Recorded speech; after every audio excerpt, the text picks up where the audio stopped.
Hey guys, ఎలా ఉన్నారు?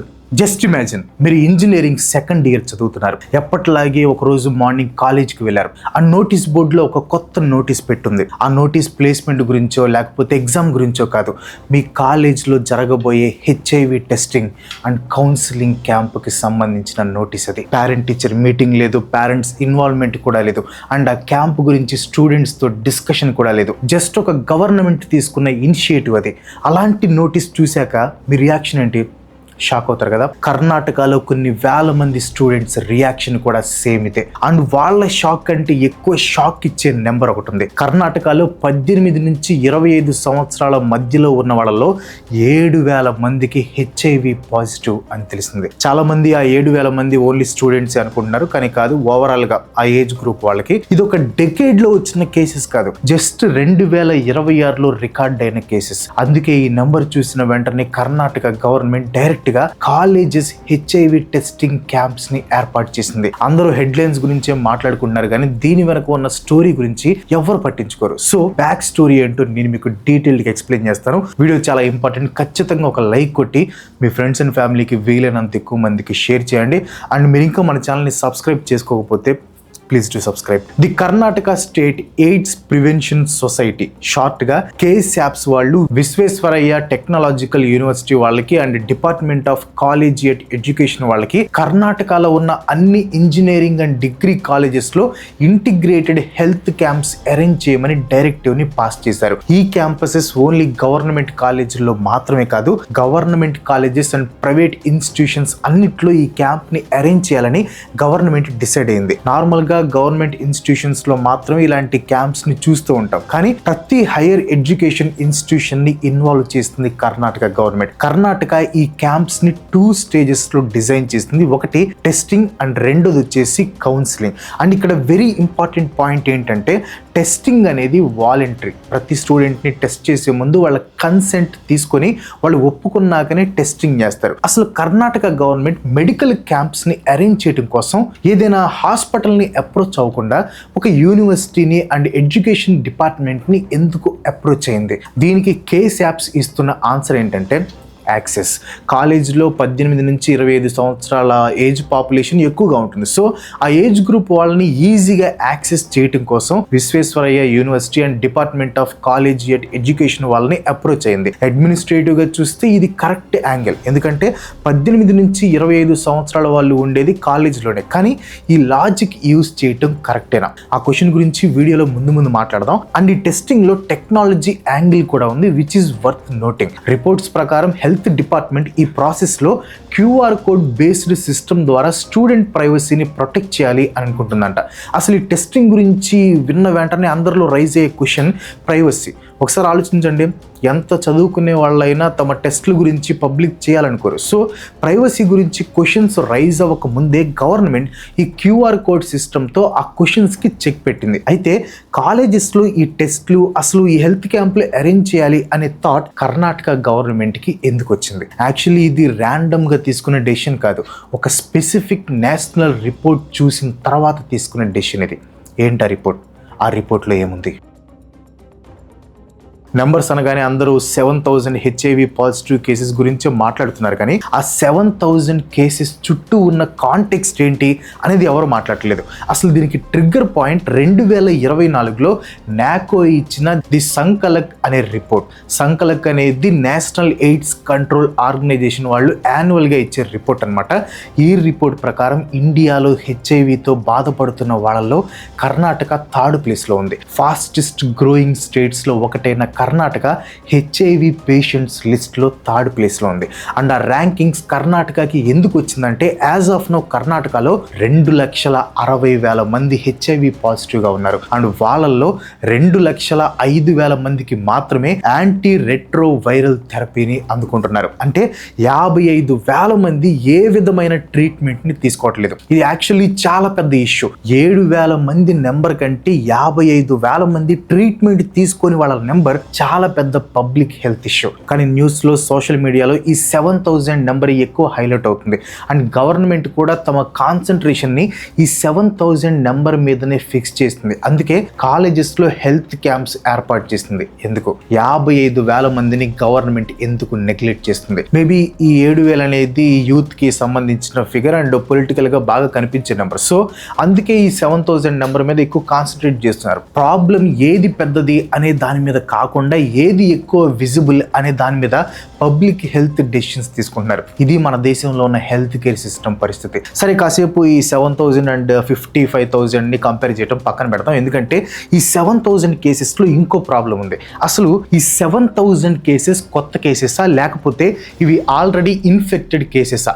ఒకవేళ ఇవి కొత్త కేసెస్ అయితే HIV చాలా ఫాస్ట్గా స్ప్రెడ్ అవుతున్నట్టే. కానీ ఈ 7,000 కేసెస్ గురించి ఎవరు క్లారిటీ ఇవ్వట్లేదు. అండ్ నాకు తెలిసి ఈ 7,000 కేసెస్ మీద డీటెయిల్డ్ ఇన్వెస్టిగేషన్ లాంచ్ చేయాలి. బికాస్ అవి కొత్త కేసెస్ అయితే ఈ టోటల్ క్రైసిస్ మీనింగే చేంజ్ అయిపోతుంది. ఈ పార్ట్ కొద్దిగా కన్ఫ్యూజింగ్గా ఉంటుంది. సో మీకు ఒక చిన్న ఎగ్జాంపుల్తో చెప్తాను చూడండి. మీరు ఒక ఫిషర్మెన్ అనుకుందాం అండ్ ఒక లేక్లో ఫిషెస్ని పెంచుతున్నారు. ఇప్పుడు లేక్లో ఎన్ని ఫిషెస్ ఉన్నాయి అనేది తెలుసుకోవాలనుకుంటున్నారు. సో మీ దగ్గర 2 వేస్ ఉంటాయి. ఫస్ట్ వన్, లేక్లోకి ఎంటర్ అయిన కొత్త ఫిషెస్ని లెక్క పెట్టడం. అప్పుడు లేక్లో ఫిష్ పాపులేషన్ గ్రో అవుతుందో లేదో మీకు తెలుస్తుంది. సెకండ్, లేక్లో వలలు వేసి మీకు దొరికిన ఫిషెస్ని లెక్క పెట్టడం. సెకండ్ వేలో మీరు ఎన్ని నెట్స్ యూజ్ చేస్తారు అనే దాని మీదనే మీ మెజర్మెంట్ డిపెండ్ అయి ఉంటుంది.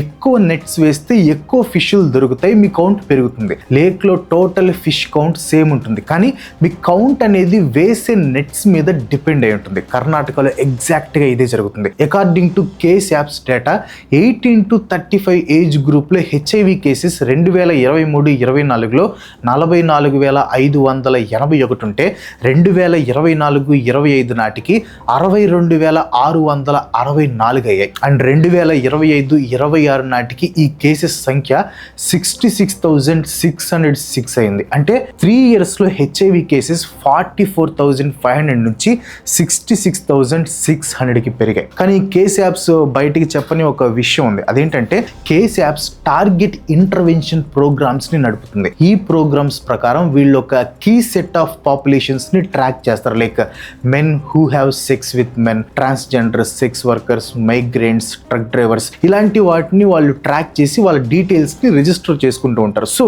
ఇక్కడ పాయింట్ ఏంటంటే వీళ్ళు కొత్త డీటెయిల్స్ గ్యాదర్ చేస్తున్నారు, కానీ వీళ్ళు గ్యాదర్ చేసేవి అన్ని కొత్త ఇన్ఫెక్షన్స్ అంటానికి లేదు. అంటే ఆల్రెడీ ఉన్న కేసెస్ని నోటీస్ చేసుకుంటున్నారు, బట్ అవి కొత్త కేసెసా అనేది తెలియదు. సో వీళ్ళ డేటాని బేస్ చేసుకొని HIV ర్యాపిడ్గా పెరుగుతుంది అని అనలేం. అండ్ ఒక కేసాప్స్ అఫీషియల్స్ చెప్పిన దాని ప్రకారం NGOsకి ఒక టార్గెట్ని సెట్ చేస్తారంట. అంటే ఈ ఇంటర్వెన్షన్ ప్రోగ్రామ్స్లో ప్రతి ఇయర్ 25% ఇంక్రీజ్ ఉండేలా టార్గెట్ని ఇస్తారంట. అంటే ఈ ఇయర్ కంటే నెక్స్ట్ ఇయర్ 25% ఎక్కువ కేసెస్ని చూపించాలి. సో దానికోసం NGOsకి ఇంటెన్సివ్స్ పెంచుతారు అండ్ వీళ్ళ సర్వేలెన్స్ కూడా పెరుగుతుంది. సో ఇక్కడ ఫిష్ నెంబర్ అంతే ఉంటుంది, కాకపోతే నెట్స్ పెరుగుతాయి అనమాట. అంటే వేసే వలలు ఎక్కువగా ఉంటాయి. అలా అని కేసెస్ పెరగట్లేదా అంటే చెప్పలేము, కేసెస్ కూడా పెరుగుతూ ఉండొచ్చు. ఇక్కడ ప్రతి ఇయర్ కేసెస్ నెంబర్ పెరగడానికి కారణం సర్వేలెన్స్ పెరిగి ఎక్కువ కేసెస్ రిజిస్టర్ అవ్వటం కావచ్చు, అండ్ కొత్త కేసెస్ వల్ల కూడా కావచ్చు, అండ్ ఈ రెండు కలిపి కూడా అవ్వచ్చు. సో గవర్నమెంట్ ఇక్కడ క్లారిటీ లేకుండా ఉంది. HIV క్యాంప్స్ డెసిషన్ మంచిదే, కానీ అది నిజంగా సరైన డెసిషన్, ప్రాబ్లమ్ని కరెక్ట్గా అడ్రస్ చేసే డెసిషన్. దీంట్లో క్లారిటీ లేనప్పుడు గవర్నమెంట్ స్పెసిఫిక్గా కాలేజెస్ని ఎందుకు సెలెక్ట్ చేసుకుంది? గవర్నమెంట్ కాలేజెస్ని మాత్రమే టార్గెట్ చేయడానికి వెనుక ఉన్న మెయిన్ రీజన్ యాక్సెస్. కేసాప్స్, VTU అలాగే డిపార్ట్మెంట్ ఆఫ్ కాలేజియేట్ ఎడ్యుకేషన్ జాయింట్గా కాలేజెస్ని చూస్ చేసుకోవడానికి రీజన్ ఏంటంటే హాస్పిటల్స్కి రాని చాలామంది స్టూడెంట్స్ ప్రతిరోజు కాలేజ్కి వస్తారు. గవర్నమెంట్ డేటా ప్రకారం HIV రిస్క్ ఎక్కువగా ఉన్న ఏజ్ గ్రూప్ కూడా ఇది. So public health point of వ్యూలో చూస్తే ఇది చాలా లాజికల్ ప్లాన్. వాళ్ళని హాస్పిటల్స్కి రమ్మని రిక్వెస్ట్ చేయాల్సిన అవసరం లేదు. కాలేజెస్ దగ్గరికి గవర్నమెంట్ డైరెక్ట్గా క్లినిక్ని తీసుకొని వస్తుంది. ఇక్కడ విశ్వేశ్వరయ్య టెక్నాలజికల్ యూనివర్సిటీ రోల్ చాలా ఇంపార్టెంట్. ఇంపార్టెంట్ అనమాట. ఎందుకంటే VTUకి అఫిలియేటెడ్గా ఉన్న government and private engineering colleges అన్ని కవర్ చేయొచ్చు. అలాగే department of college education degree కాలేజెస్ని కోఆర్డినేట్ చేస్తుంది. ఈ రెండు డిపార్ట్మెంట్స్ కలిసి వర్క్ చేస్తే కర్ణాటకలో ఉన్న చాలా హైయర్ ఎడ్యుకేషన్ ఇన్స్టిట్యూషన్స్ని తక్కువ టైంలో కవర్ చేయొచ్చు. గవర్నమెంట్ దీన్నే ఎర్లీ డిటెక్షన్ స్ట్రాటజీగా ప్రచారం చేస్తుంది. ఎందుకంటే HIV ఇన్ఫెక్షన్ స్టార్టింగ్ స్టేజ్లో సిమ్టమ్స్ కనిపించవు. చాలా మందికి వాళ్ళకి ఇన్ఫెక్షన్ ఉంది అనే విషయమే తెలియదు. డిసీజ్ సీరియస్గా మారి వాళ్ళు హాస్పిటల్కి వచ్చే వరకు ఆగకుండా ముందే ఐడెంటిఫై చేస్తే వాళ్ళని కాపాడొచ్చు అని గవర్నమెంట్ చెప్తుంది. దీనికోసం గవర్నమెంట్ ఆల్రెడీ కొన్ని సపోర్ట్ సిస్టమ్స్ని కూడా క్రియేట్ చేసింది. 1097 హెల్ప్ లైన్, బ్రేక్ ఫ్రీ యాప్తో పాటు స్టేట్ మొత్తం 442 కంటే ఎక్కువ రెడ్ రిబ్బన్ క్లబ్స్ అవేర్నెస్ ప్రోగ్రామ్స్ని కండక్ట్ చేస్తున్నాయి. ఒక బెంగళూరులోనే 40కి పైగా రెడ్ రిబ్బన్ క్లబ్స్ ఉన్నాయి. యూత్లో HIV అవేర్నెస్ని పెంచడం, కౌన్సిలింగ్ ఇవ్వటం, మిస్కన్సెప్షన్ని తగ్గించడం వీటి మెయిన్ పర్పస్ అనమాట. కానీ ఇక్కడ ఒక బిగ్గెస్ట్ ఛాలెంజ్ స్టార్ట్ అవుతుంది. ఎర్లీ డిటెక్షన్ అనేది ఒక మంచి గోల్ అవ్వచ్చు, కానీ కాలేజెస్ అనేవి హాస్పిటల్స్ కావు. కాలేజ్ అంటే ఫ్రెండ్స్ ఉంటారు, క్లాస్మేట్స్ ఉంటారు, హాస్టల్స్ ఉంటాయి, సోషల్ సర్కిల్స్ ఉంటాయి. ఒక రూమర్ స్ప్రెడ్ అవ్వడానికి నిమిషం కూడా పట్టదు. ఇప్పుడు స్టోరీలో చాలా కేర్ఫుల్గా హ్యాండిల్ చేయాల్సిన టాపిక్ వచ్చాను. ఎందుకంటే ఇక్కడ గుడ్ ఇంటెన్షన్కి రియల్ వరల్డ్ రిస్క్కి మధ్య ఉండే కాన్ఫ్లిక్ట్ స్టార్ట్ అవుతుంది. పేపర్ మీద చూస్తే గవర్నమెంట్ రూల్స్ అనేవి చాలా క్లియర్గా ఉన్నాయి. టెస్టింగ్ అనేది కంప్లీట్గా వాలంటరీ డెసిషన్. ముందుగా స్టూడెంట్ నుంచి కన్సెంట్ కంపల్సరీగా తీసుకోవాలి. ఏ స్టూడెంట్ని ఫోర్స్ చేయకూడదు. ఇవన్నీ నిజంగా చాలా ఇంపార్టెంట్ సేఫ్ గార్డ్సే. అలాగే స్టూడెంట్ ప్రైవసీని ప్రొటెక్ట్ చేయడానికి QR కోడ్ బేస్డ్ సిస్టమ్ ఉంటుంది అని గవర్నమెంట్ అనౌన్స్ చేస్తుంది. దీని పర్పస్ ఏంటంటే స్టూడెంట్స్ టెస్ట్ రిజల్ట్స్ని కాలేజ్ రికార్డ్స్తో కలవకుండా కాన్ఫిడెన్షియల్గా ఉంచడం. కానీ ఇక్కడే కొన్ని ప్రాక్టికల్ ప్రాబ్లమ్స్ ఉన్నాయి. టెక్నికల్గా టెస్టింగ్ అనేది వాలంటరీ అని చెప్పిన ఒక క్యాంపస్లో టెస్టింగ్ క్యాంప్ పెట్టడమే అక్కడ స్టూడెంట్స్ మీద ఒక రకమైన సోషల్ ప్రెషర్ని క్రియేట్ చేస్తుంది. ఫ్రెండ్స్ అందరూ కలిసి టెస్టింగ్కి వెళ్తుంటే ఒక స్టూడెంట్ నేను రాను అని అందరి ముందు ధైర్యంగా చెప్పగలడా?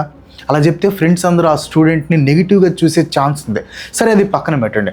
ఒకవేళ ప్రిన్సిపల్ మీద ఎక్కువ మందిని టెస్టింగ్కి అటెండ్ అయ్యేలా చూడాలి అని పైనుంచి ప్రెషర్ వస్తే ఆ ప్రెషర్ స్టూడెంట్ మీద ఇండైరెక్ట్గా పడకుండా ఉంటుందా? ఇవన్నీ నేనేదో ఇమాజిన్ చేసి చెప్తున్నావు కాదు. ఒక క్యాంపస్లో సిచ్యువేషన్ ఎలా ఉంటుందో మనందరికీ తెలుసు. ఇవన్నీ హెల్త్ స్క్రీనింగ్ క్యాంప్స్లో ఎప్పుడు ఎదురయ్యే ప్రాక్టికల్ ప్రాబ్లమ్సే. అన్నిటికంటే పెద్ద క్వశ్చన్ ఏంటంటే ఒకవేళ రిజల్ట్ పాజిటివ్ అని వస్తే తర్వాత సిచ్యువేషన్ ఏంటి? హాస్పిటల్ ICTCలో అయితే రిజల్ట్స్ చాలా కాన్ఫిడెన్షియల్గా ఉంటుంది. కానీ కాలేజ్ క్యాంపస్లో ఎన్ని ప్రైవసీ ప్రోటోకాల్స్ ఉన్నా ఇన్ఫర్మేషన్ లీక్ అయ్యే ఛాన్సెస్ చాలా ఎక్కువ. ఆ క్యాంప్లో లోకల్ ఏరియా నర్స్ కానీ, లేదా ఫ్యామిలీకి తెలిసిన కౌన్సిలర్ కానీ, లేదా హాస్టల్ వార్డెన్ కానీ ఎవరైనా ఒక స్టూడెంట్ని పక్కకు పిలవటం చూసినా రూమర్ స్టార్ట్ అయ్యే ఛాన్స్ ఉంది. HIV అవేర్నెస్ ఫీల్డ్లో వర్క్ చేస్తున్న అడ్వకేట్స్ కూడా ఇదే పాయింట్ని రైజ్ చేస్తున్నారు. యూత్ని బ్లేమ్ చేయటం కన్నా వాళ్ళు ఆల్రెడీ యూస్ చేస్తున్న డిజిటల్ ప్లాట్ఫామ్స్, డేటింగ్ యాప్స్ ద్వారా అవేర్నెస్ కల్పించాలని చెప్తున్నారు. ఇంకా హాస్టల్ విషయానికి వస్తే అక్కడ డిఫరెంట్ మైండ్ సెట్ ఉన్న స్టూడెంట్స్ ఉంటారు.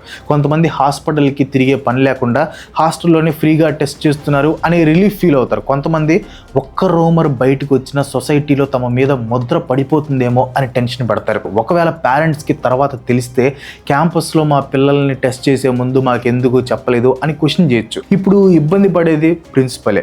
ఒక సైడ్ గవర్నమెంట్ డైరెక్షన్ని ఇంప్లిమెంట్ చేయాలి, ఇంకో సైడ్ స్టూడెంట్స్ ట్రస్ట్ని మెయింటైన్ చేయాలి. హెల్త్ అఫీషియల్స్ కూడా అసలైన ఛాలెంజ్ అదే. సో ఇక్కడ దీనికి సింపుల్ ఆన్సర్ లేదు. పబ్లిక్ హెల్త్ ఇంటర్వెన్షన్ని అమలు చేసేటప్పుడు రీచ్ అండ్ ప్రైవసీ మధ్య ఇలాంటి కాన్ఫ్లిక్ట్స్ రావడం అనేది చాలా కామన్.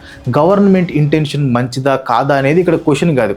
కర్ణాటక గవర్నమెంట్ అనౌన్స్ చేస్తున్న ఈ safeguards colleges social life రియాలిటీని తట్టుకోగలవా లేదా అనేది అసలైన సస్పెన్స్.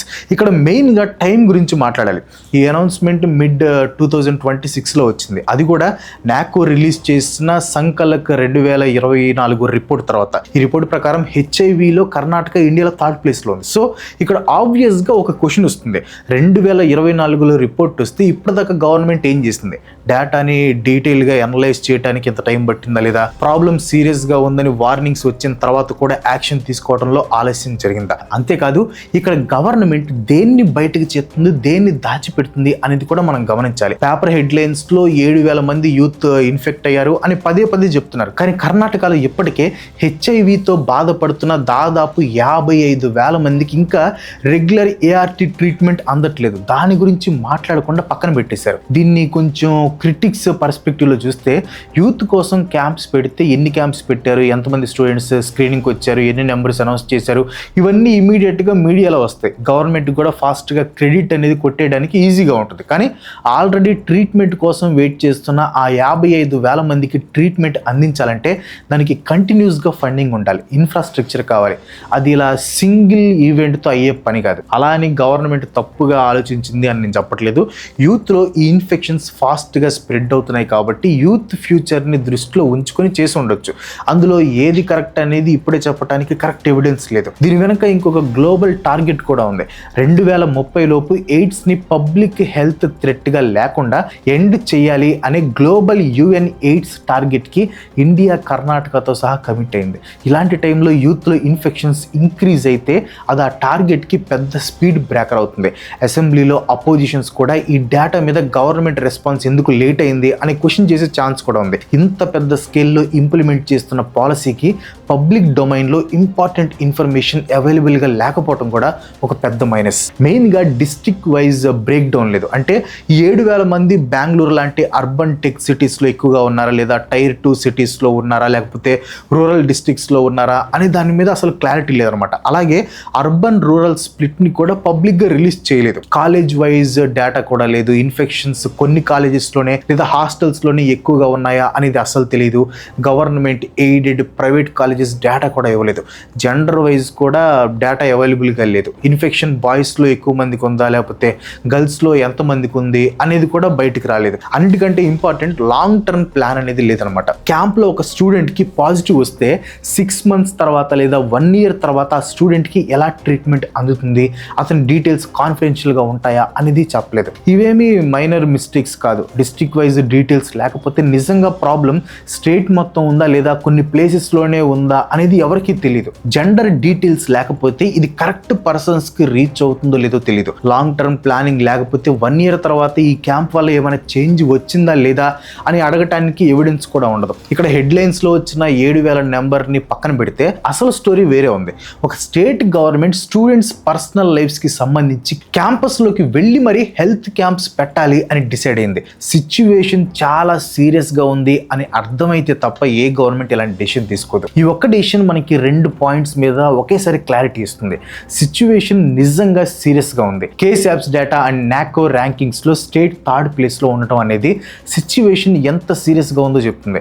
ఇప్పటిదాకా ఉన్న హెల్ప్ లైన్లు, యాప్లు, రెడ్ రిబ్బన్ క్లబ్లు యూత్కి కరెక్ట్ టైంలో రీచ్ అవ్వలేకపోయాయి. అందుకే గవర్నమెంట్కి వేరే దారి లేక డైరెక్ట్గా స్టూడెంట్స్ చదువుకునే కాలేజెస్ దగ్గరికి వెళ్లాల్సి వస్తుంది. గవర్నమెంటే డైరెక్ట్గా కాలేజ్లోకి హెల్త్ టెస్టింగ్ని తెస్తుందంటే ఆ ప్రాబ్లం హాస్పిటల్ స్టేజ్ని దాటి బయటకు వచ్చేసింది అర్థం. కర్ణాటక గవర్నమెంట్ తీసుకునే ఈ డెసిషన్ ఒక రెవల్యూషనరీ స్టెప్లా నిలిచిపోతుందా, లేదా మన ఎడ్యుకేషన్ సిస్టమ్ దాచిపెట్టిన ఒక బిటర్ ట్రూత్ని బయట పెట్టే ఫస్ట్ సైన్ అవుతుందా? దీని మీద మీ ఒపీనియన్ ఏంటో కింద కామెంట్లో ఖచ్చితంగా చెప్పండి.